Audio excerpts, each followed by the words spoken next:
Look at this photograph, taken in 1867 at the Hargrove Portrait Studio in Leeds. A man is standing in formal Victorian attire. Frock coat, watch chain, polished boots planted firmly on the studio floor. His posture is upright.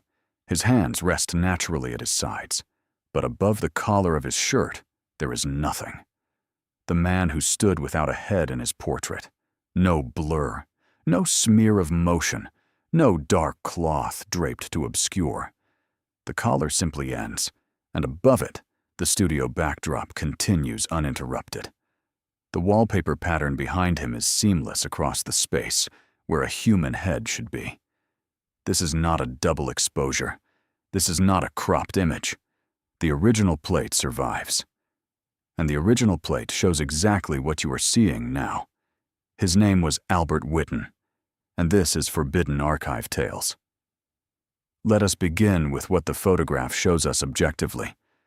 The plate is a wet collodion process image, consistent with 1867 photographic technology. The exposure is clean. Tonal range is excellent. Every detail of Whitton's clothing is rendered with precision.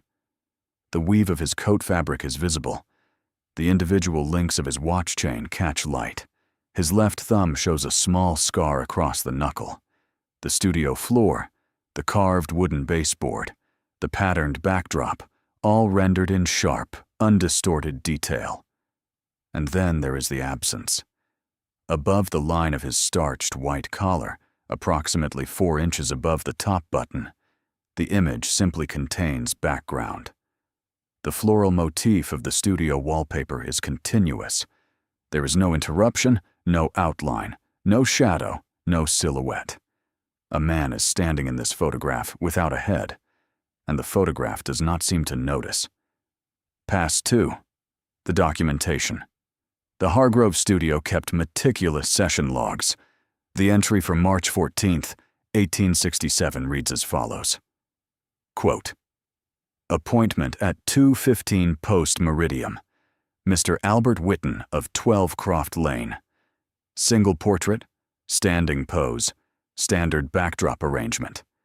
Plate exposed at approximately 2:22. Exposure duration, 8 seconds.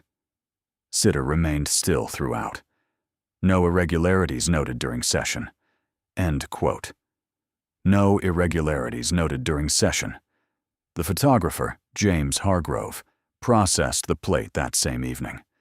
His personal journal, recovered in 1912 from the Hargrove estate, contains a second account.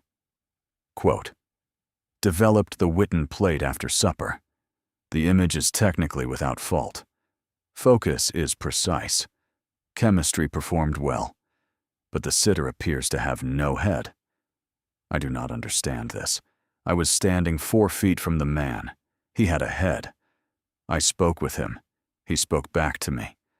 I watched him sit in the waiting room and drink a cup of tea. He had a head.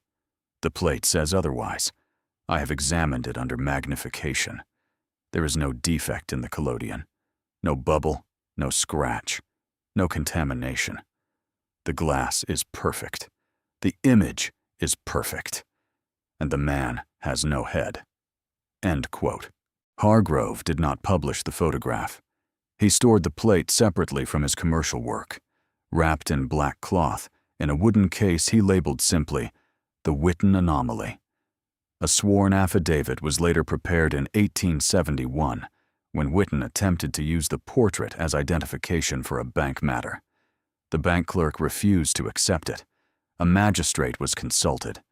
The affidavit, signed by Hargrove, by his studio assistant Thomas Pell, and by Whitton himself, states, quote, "We, the undersigned, do attest that the photographic plate in question was produced under normal operating conditions, that the sitter, Mr. Whitton, was physically present and intact in all respects during the sitting, and that the resulting image, though faithful in all other details, does not depict the sitter's head. We offer no explanation for this discrepancy." End quote. Physically present and intact in all respects. Albert Whitton had a head. The photograph disagrees. Pass 3. Measurements. In 1903, the plate was examined by Dr. Edwin Marsh of the Leeds Photographic Society. Marsh conducted what he called a systematic dimensional survey of the image. His report is dry, clinical, and deeply unsettling. Marsh measured the proportions of Whitton's body as depicted in the photograph and compared them against standard anatomical ratios. The torso length, arm length, hand size, and shoulder width are all consistent with a man of approximately 5 feet 9 inches. The collar sits at the correct anatomical position for a neck of normal proportion. But Marsh noted something else. The collar is not open at the top. It is not frayed or torn. It is closed, neatly buttoned, as though it is fastened around something. Marsh wrote, quote, "The fabric of the collar exhibits compression consistent with being worn around a solid cylindrical form, presumably a neck. The button at the front is under slight tension. The collar is not empty. It is occupied. Yet above it, the plate records nothing but wall." End quote. The collar is occupied. Something is wearing this shirt, something with a neck, but the plate refuses to show what is above that neck. Marsh also measured the shadow cast by Whitton's body. The studio lighting came from the upper left, consistent with standard Hargrove setups. The shadow on the backdrop corresponds accurately to the shape of the torso, the shoulders, the arms, and then it stops. The shadow does not include a head. Whatever is happening in this image is not a surface artifact. The light itself behaved as though there was nothing above the collar to cast a shadow from. Pass 4. Attempted explanations. In 2016, a digital scan of the original plate was analyzed by a forensic imaging specialist, whose report was shared with a photographic history journal, but never formally published. The specialist confirmed no evidence of physical alteration to the plate. No scraping, no chemical removal, no secondary exposure. The emulsion layer is uniform and undisturbed across the entire surface, including the area above the collar. The specialist proposed one theoretical framework, a localized failure of photochemical response, in which the silver halide crystals in one specific region of the plate simply did not react to reflected light from Whitton's head. But this explanation has a problem. The crystals in that region did react to light. They recorded the wallpaper behind him, in perfect detail, in perfect focus. The chemistry worked. It simply recorded what was behind the head instead of the head itself, as though the light passed through him, or as though, for 8 seconds in that studio in Leeds, there was genuinely nothing there for the light to strike. Albert Whitton lived for another 23 years after this photograph was taken. He married. He had 4 children. He worked as a clerk for a wool merchant. By all accounts, he was an unremarkable man in every respect, except this one. He never sat for another photograph. He was asked about it once, in a letter from Dr. Marsh in 1902. Whitton's reply survives.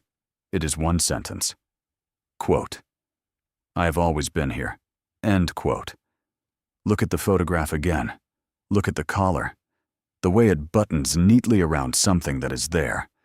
Something that was always there. Something the camera, for reasons no one has ever explained, refused to see.